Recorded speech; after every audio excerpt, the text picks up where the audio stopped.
It's a Halloween episode on the Main Street Randyland YouTube channel. Woo! Well, you know, Halloween is always a fun time, and people like to, you know, do ghoulies and goblins, and, you know, sometimes I decorate the place up, you know, with all kinds of animatronic monsters and things of this nature. But, you know, Halloween can go all year long. How do you do that? Well, you have some fun machines that are Halloweeny that are year-round. Why are they Halloweeny? Well, they're not really Halloweeny. It's just that they're horror themed in a whimsical way, and we had movies all our lives like that. We had, you know, the Frankenstein monster castle, and, you know, the creature from the Black Lagoon, and all these things became pinball machines in their odd way, and so did the Draculas and the vampires. And here we are with my vampire. This is a Bally, and, you know, I used to play him. Had to have been the early 70s, and the only vampire that was in Seaside Heights was in the Casino Arcade right by Casino Pier. And, you know, the vampire was out of the regular line. It was like with only another machine down towards the end of the skee ball, but setting in a little bit. And I remember exactly where it was, and I used to like to play it. I think there was a Travel Time next to it. That was another fun machine. Yes, I have another Travel Time as well. But the Vampire is one of those Bally machines that in the early 70s, not the late 70s. The late 70s, they were already digital. This was towards the end of the era when they were still making mechanical games. It wasn't the last mechanical game they made, but, you know, it was getting up there. I don't remember what year Vampire was. I guess you got to look that up and, you know, put it on there. I'm looking for a mark. I'm going to guess it had to have been out already in 71, because I played it a lot, and I started playing Fascination heavily in 74, so it had to have been out before 74 by a decent amount of years, so 71, 72, I would guess. So we open our Vampire, and what I like about the Vampire, look, I don't even have a real coin box in there. With all the machines I got, I couldn't find a Bally coin box. I had to use a piece of cardboard. All right, well, don't yell at me. See, I don't like to take things out of one machine for another machine. I mean, that's mean. If a machine has the coin box, it belongs to that machine. Why would I pull that coin box out of that machine to put into another machine? It's not fair to the machine that I took it out of. Now, could I use it? Sure. Would it make my life easier? Yeah. But I don't feel right about that. With the thousands of machines I have, I try to leave the parts that go to that machine in the machine. Even if I'm not using it, I'll never use it. Does that make any sense? To some people it might. But what I like about the Bally's at that period was they had the Bally frame. All right, now what's a Bally frame? Well, if anybody's heard the term wood rail, a wood rail pinball doesn't have metal, it has wood. The true wood rails have wood going up here and a wood lockdown. As you got further, these became metal and this was wood. But these are not wood rails, and they're into the metal, and Bally came up with an idea, probably in the mid-60s, to have a Bally frame that instead of unlocking it and lifting off this piece so that you can slide the glass out, instead the entire glass will raise up in a frame. Look at that. I don't have to slide the glass out. The entire glass raises up in a frame. And it has little holders on each side, which is really hard to do if you lock them in. To get one on each side at the same time, really hard.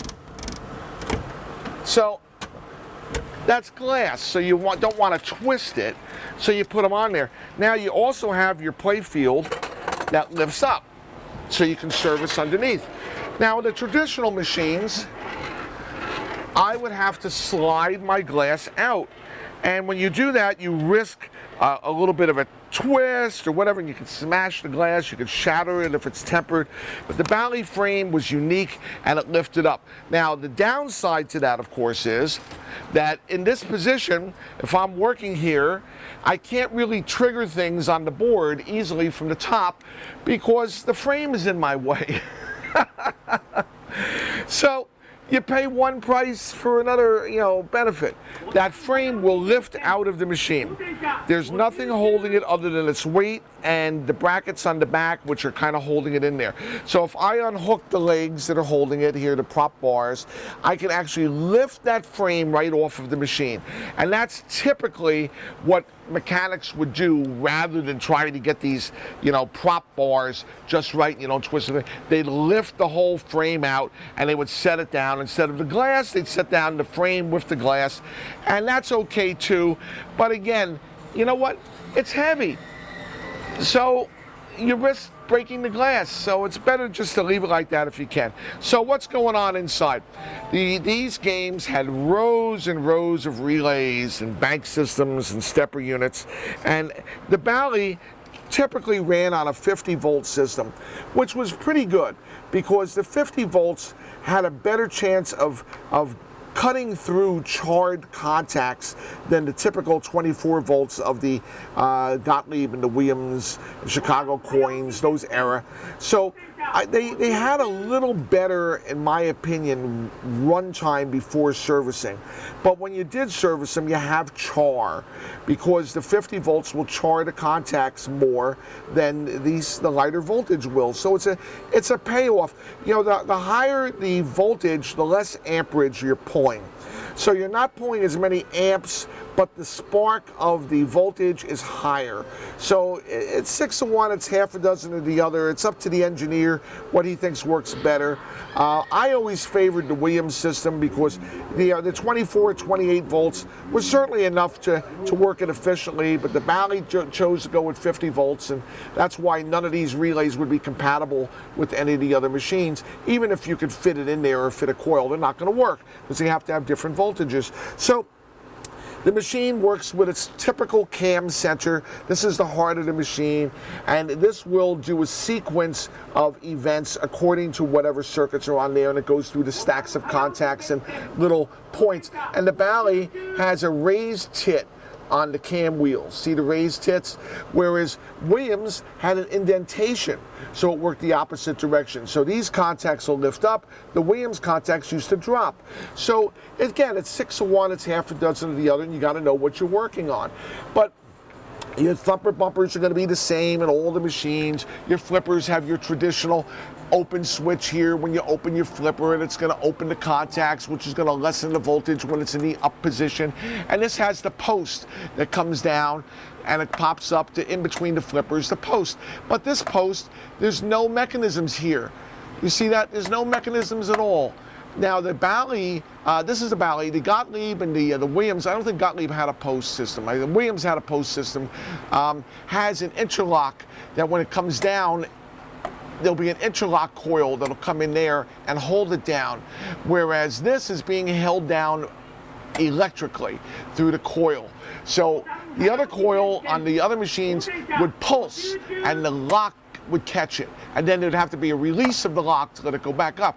But here, it's only held down by the magnetic solenoid, which is only going to be released through a relay system that is going to release it on what you're doing. This works better because there's no interlock that can catch or slip or get out of adjustment, but you also are running a coil all the time, which can eventually burn the coil, and you get into problems like that. So again, it's a matter of preference and which is more efficient for you. I made the game 50 cents. Now this game did not have an ability to play 2 coins for 1 game.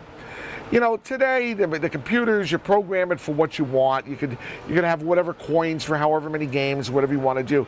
But back in the day, the early machines, they wanted a nickel, and they could give you 5 games for a nickel, or you could have a dime, or if you put in 2 nickels, it would start the game like a dime. So that would be good for a 50 cents application, because instead of nickels, I could use quarters. It would be 2 quarters, and that would start the game.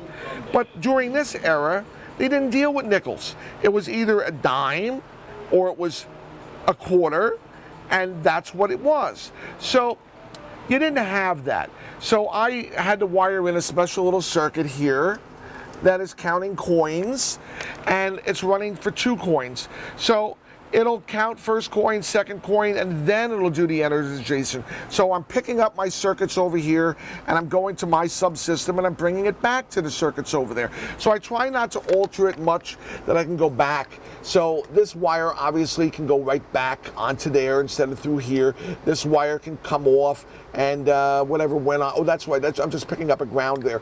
And this is, I'm just tapping in here. So the only wire that's actually removed is this wire. So instead of going through this circuit, I'm going through mine and I'm coming back again. And this is what you got.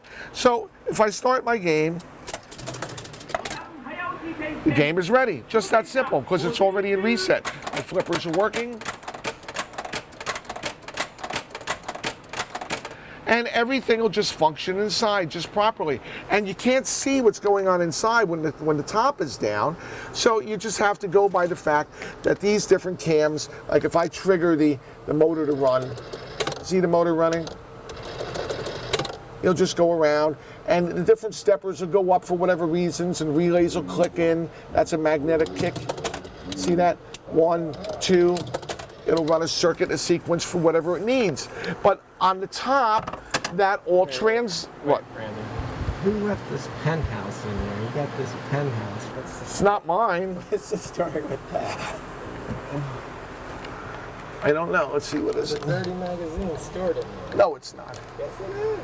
You know, I didn't even notice it. It shows you, my focus is always on the machine. There's a dirty magazine in here.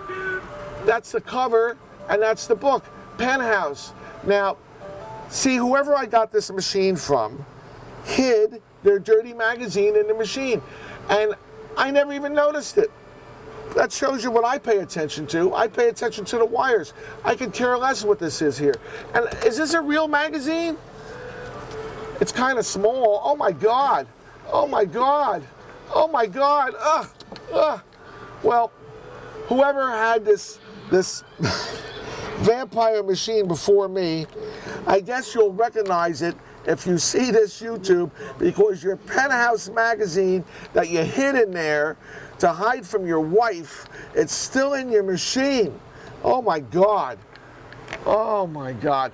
The things you find here. Well, you know, that's probably worth money, an old Penthouse like that. You think so? So here you go, shooting your book.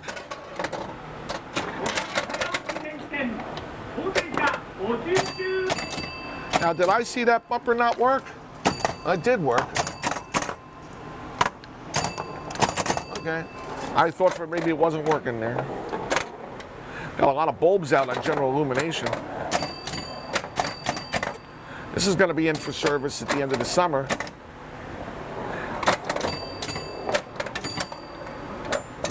I like the kicker. How do I get the kicker on here? I don't remember. I haven't played this in so long. Let's see, what light's kicker? Well, this is a post. See the post? So if I put the ball in here, my post is up. You see that? Remember I told you about the electrically up? Now, what light's kicker? It's got to be here somewhere. I don't see it.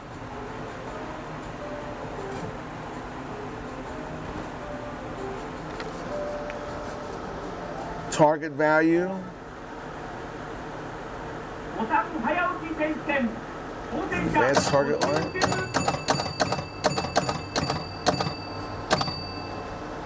Open gate. What opens the gate? It has to be some kind of sequence. Ball up in the hole.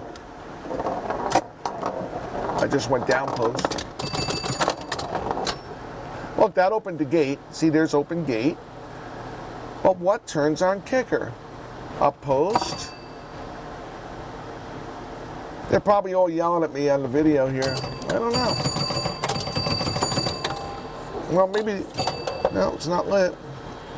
I don't know what lights the kicker, but I like the kicker because when kicker's on and the ball goes down here, it kicks it back up again so you don't lose it. It's got to be some way to light the kicker. It's probably right in front of me here. I don't know. Well, down in Florida, in my house in Florida, if he pulls up the old video, you'll see I have another vampire down there. Well, what do you have two vampires for? What do you need two vampires for? Well, I bought one and I was down in Florida, and I had it shipped to Florida, okay? And as a matter of fact, it's an odd story because I wasn't going to be there when it arrived, because you had to have it shipped in a certain period of time. So I had it shipped to a friend of mine's house in Florida, and he accepted the machine, and he kept it there, and then when I got down to Florida, I had to go pick up the machine and move it to my house. Well, then somewhere along the line, I came across another Vampire in New Jersey. So instead of moving my Vampire from Florida, I bought another Vampire and I had it in New Jersey. So here's how it goes. But I've had this a long time. I know I've had it since I'm down here in Wildwood, which I'm down here for 26 years now. And I had this in the Chamber of Commerce pinball tournament I did for them. I was giving them a bunch of machines, and we had them over the Chamber of Commerce, and so I know it was there because that's how I had those stickers on the top about no photos and the outstanding amusements and all that stuff. But I mean, look at the side of this machine with the graveyard scene and all that stuff. That's beautiful. You know, and the condition's really, really good. So I'm happy with him. And that Vampire, he's really, really nice. The way he comes with his claws at you there. You know, this also came in a 4-player version. I don't ever remember seeing the 4-player version, but back then they made them in 2 players and 4 players, and the 4-player was a little more expensive, and a lot of operators chose to buy only the 2-player. It wasn't necessary. And they would change the name. The picture would be the same, so it might have been called Dracula. Back then, the Bally Dracula instead of Vampire, and it would have been the 2-player or the 4-player. So this is what you got, and it's a Halloween episode, complete with dirty magazines. Can you imagine this on the Main Street Randyland YouTube channel? What will they think of next? Hey, we could stick that in somebody's trick-or-treat bag. Wouldn't that be nice? Just like Charlie Brown. What did you get? I got a Snickers bar. I got a Milky Way. I got a dirty magazine. I got a rock. We'll see you next time. The Main Street Randyland YouTube channel. Bye-bye.